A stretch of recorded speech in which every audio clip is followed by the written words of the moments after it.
The pain was unbearable as I curled up on my bedroom floor, trying to breathe through what felt like fire in my side. Outside my door, I could hear the familiar argument.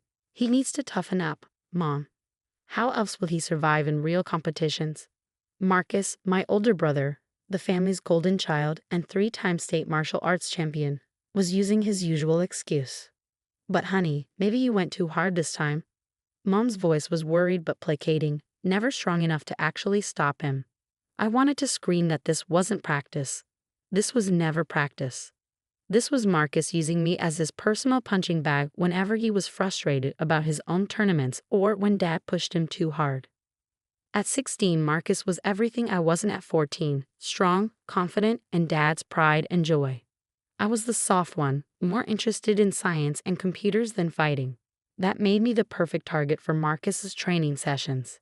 Daniel, Dad's voice boomed through my door. Stop being dramatic and come out. Your brother needs a sparring partner. I tried to stand but collapsed back down, a wave of nausea hitting me hard. Something was really wrong this time. Marcus's last kick had been different, harder, fueled by rage after losing his semifinal match earlier that day. I can't. I managed to call out, something's wrong. The door burst open. Dad stood there, his former champion stance intimidating as always. His expression changed when he saw me on the floor, clutching my side. What's wrong with him? Mom appeared behind Dad, her hands twisting her apron. Marcus peered in, and for a moment, I saw fear flash across his face. I didn't hit him that hard, he said, but his voice wavered. I pulled up my shirt, revealing the angry purple bruising spreading across my side. Mom gasped. It's fine, Dad started to say, but then I vomited, and there was blood. Everything moved in a blur after that. The ride to the emergency room was tense, filled with whispered instructions. Remember, Daniel, it was during regular practice, Dad kept saying. Just a normal sparring accident. Your brother's future depends on this, Mom added, her voice trembling. He could lose his scholarship chances. Marcus sat silent in the back seat next to me, his usual arrogance gone. I caught him staring at my pale face in the reflection of the window, actually looking scared for the first time I could remember. In the emergency room, Dr. Patel wasn't buying the practice story. Her sharp eyes took in my bruising, my medical history pulled up on her tablet, and the way my family hovered anxiously. Multiple ER visits in the past year, she read aloud. All from training accidents, her tone made the quotation marks clear. We take martial arts very seriously in our family, Dad said smoothly. Daniel here is just still learning. Dr. Patel turned to me, deliberately positioning herself to block my family's view. Daniel, can you tell me exactly what happened? I opened my mouth, years of rehearsed lies ready to spill out, but another wave of pain hit me. The blood tests and scans came back quickly, and Dr. Patel's face turned serious. This isn't a simple bruise, she announced. There's significant damage to his right kidney. This kind of injury, she paused, looking directly at my parents, is consistent with an extremely forceful traumatic blow. The kind you'd see in car accidents or severe abuse, not supervised martial arts practice. The room fell silent. Marcus looked like he might throw up. We need to admit him immediately, Dr. Patel continued. And as a mandated reporter, I'm required to notify the proper authorities. Now wait a minute, Dad started, but Dr. Patel cut him off. Sir, your son has internal bleeding. This isn't something we can ignore or explain away. As they prepared to take me for emergency treatment, a police officer and a social worker entered the room. I saw Marcus sink into a chair, his face in his hands. It was an accident, he whispered, but this time it sounded more like a plea than a statement. The social worker, Mr. Torres, sat beside my bed while the medical team worked. Daniel, he said gently, you're safe now. Can you tell me what really happened? Looking at my brother's defeated posture, my parents' crumbling facade, and Dr. Patel's encouraging nod, I made a decision. Years of forced silence, of protecting Marcus's future at the cost of my own safety, ended with my next breath. It wasn't practice, I said, my voice weak but clear. It's never been practice. As I began to tell the truth, I saw Mom start to cry and Dad's face turn ashen. But for the first time in years, the pain in my side wasn't the worst thing I was feeling. The truth was finally coming out, and not even my champion brother could fight his way out of this one. The hospital room became my sanctuary over the next few days. No forced sparring, no walking on eggshells, just the steady beeping of monitors and kind nurses who treated me like a person, not a punching bag. The investigation unfolded quickly. Mr. Torres and Detective Chen spent hours documenting my story, photographing old injuries, and reviewing my extensive medical history. Each training accident was now being seen for what it really was: systematic abuse disguised as martial arts practice. Marcus wasn't allowed to visit me. Through hushed conversations I overheard, I learned he was staying with our aunt while the investigation continued. His prestigious martial arts scholarship was now under review.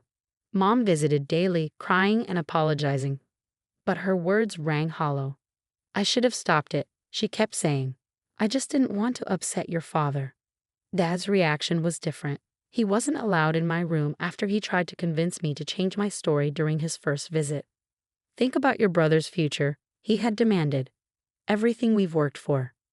What about my future? I had asked quietly. What about my safety? Dr. Patel had him removed from the room after that outburst. On my third day in the hospital, my computer science teacher, Mr. Rodriguez, visited. He brought my laptop and something unexpected: hope. Remember that coding competition you wanted to enter? He asked, setting up my laptop. The one your parents said was a waste of time. I nodded. Last month, I'd secretly shown him an app I'd developed for tracking martial arts injuries. Back then, I'd disguised it as a general sports medicine project, but we both knew the truth now. The competition committee reviewed your application. They're very impressed, Daniel. They want you to present it at the state finals next month. For the first time since entering the hospital, I smiled. Really? Really. And there's more. Several tech companies sponsor scholarships through this competition. Your app, it could help other kids in similar situations. My hands shook as I opened my laptop. The familiar code I'd written filled the screen. But now it didn't feel like a secret shame. It felt like power. Later that day, Marcus's coach visited.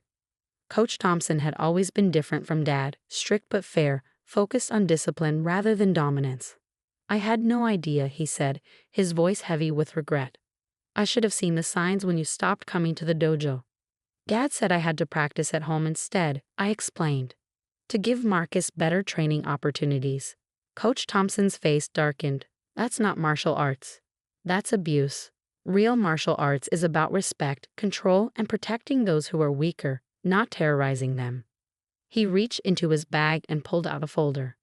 The scholarship committee made their decision. Marcus has been disqualified from the program. I felt a strange mix of emotions: relief, guilt, and something else: validation.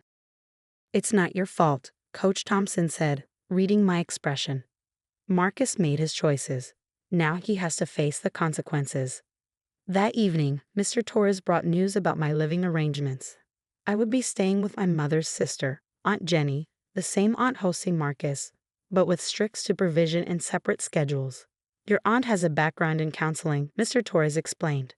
She'll help both you and Marcus through this, but separately. You'll each have your own space and boundaries. The next day, before my discharge, Marcus was allowed one supervised visit. He looked different, smaller somehow, without his usual aggressive confidence. I'm sorry, he said, standing awkwardly by the door. I know that doesn't fix anything, but I am. I studied my brother, remembering the time before Dad's obsession with championships had twisted everything. Why did you do it? Marcus sat heavily in the visitor's chair. At first, it was just following Dad's orders. Then, I don't know. It felt good to have power over someone when I felt powerless myself. Dad's expectations, the pressure to win. But that's no excuse. No, it's not, I agreed. I'm starting therapy tomorrow, he continued. Real therapy, not just anger management. And I'm enrolling in a different school next semester. I nodded, turning back to my laptop where my app's code glowed on the screen. You're really smart, you know, Marcus said suddenly. All this coding stuff, I never understood it, but you're good at it. I should have seen that instead of trying to force you to be like me. As he left, I realized something had shifted. The brother who had terrorized me was being replaced by someone else.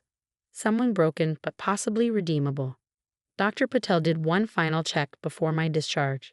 Your kidney will heal, she said, but the emotional healing takes longer. Promise me you'll keep speaking up? Looking at my laptop, thinking of the coding competition ahead, and the life I could now choose for myself, I made that promise. Sometimes the strongest move isn't a punch or a kick. Sometimes it's simply telling the truth. 6 months passed like a new season, bringing changes I never thought possible. Living with Aunt Jenny taught me what normal felt like. My kidney healed, and so did my spirit, though at different rates. The state coding competition became my turning point. Standing on stage, presenting my app, now called Safe Space, I felt strong in a way no martial arts trophy could have made me feel. This application helps identify patterns of sports-related injuries, I explained to the judges. It can alert medical professionals to potential abuse disguised as training accidents. I won first place. The irony wasn't lost on me. My brother's abuse had led to an innovation that could help others escape similar situations. 3 tech companies offered me internships for the summer, and a full scholarship was waiting for me after graduation. Marcus and I still lived under the same roof at Aunt Jenny's, but with strict schedules and boundaries. He attended therapy 3 times a week, and I saw him changing. The aggressive, entitled champion was being replaced by someone more thoughtful, more aware. One evening, after my coding club meeting, I found him waiting in the kitchen. "I saw your app demonstration online," he said, stirring his protein shake, a habit from his competition days he couldn't quite break. "It's going to help a lot of people." "That's the plan," I replied, keeping my distance out of habit. "Daniel," he hesitated. "Coach Thompson asked me to help teach a beginner's class. Kids under 10. I said no. I looked up, surprised. "I don't trust myself yet," he continued. "The therapist says I need to understand power dynamics better before I can teach others." It was the most self-aware thing I had ever heard him say. Dad wasn't handling things as well.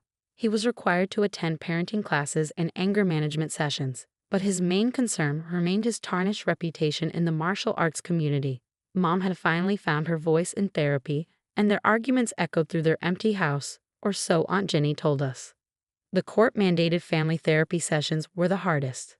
Sitting across from Dad, watching him struggle to understand how his training methods had enabled abuse was painful. "I just wanted you both to be strong," he said during one session. "I am strong," I replied, opening my laptop to show him my latest coding project. "Just not in the way you wanted me to be." The therapist, Dr. Wade, helped us navigate these conversations. Strength comes in many forms, she would remind us. Recognition of past mistakes is also a form of strength. Mom's transformation was the most surprising. She filed for separation from Dad, started taking classes at the community college, and never missed a therapy session. "I failed you," she said during one of our private sessions. "I was so afraid of your father's anger that I let him turn our home into a training camp instead of a safe place." "You did fail me," I agreed. "But you're trying now. That matters." My app gained attention from child protection services and sports organizations. I was invited to speak at a conference about identifying and preventing abuse in youth sports. Marcus asked to attend. Standing at the podium, I saw him in the audience, sitting between Mom and Aunt Jenny. He looked different, humbler, less imposing in regular clothes instead of his champion's uniform. "Abuse often hides behind excellence," I told the audience, "behind trophies and medals and scholarships, but no achievement is worth the cost of another person's safety." After the conference, a young boy approached me with his coach. "Your app helped me," he said quietly. "The pattern matching showed my parents I wasn't just being weak." Marcus, who overheard this, had to step outside. I found him later, sitting on a bench, crying. "I could have killed you," he said when he saw me. "That kick to your kidney. I was so angry about losing that match." "But you didn't," I replied. "And now we both have a chance to be different people." As summer approached, our paths diverged but in healthy ways. I accepted an internship with a tech company developing safety protocols for youth sports programs. Marcus enrolled in a counseling program at the community college, wanting to help other athletes deal with pressure and anger. Dad finally admitted he needed help, especially after his Dovo's board of directors suspended his teaching license pending completion of an ethics course. During my last required family therapy session, Dr. Wade asked us each to share one hope for the future. "I want to protect others," I said, "through technology and awareness." "I want to understand myself," Marcus added, "before I try to teach anyone else." Mom spoke about healing and learning to be stronger, while Dad, for the first time, talked about learning to listen instead of demand. Aunt Jenny hosted a small celebration after the session, not for any belt promotion or tournament victory, but for 6 months of real progress. As I watched my family interact without the shadow of violence, I realized that sometimes the greatest victories don't come with medals. They come with healing, with change, and with the courage to speak the truth.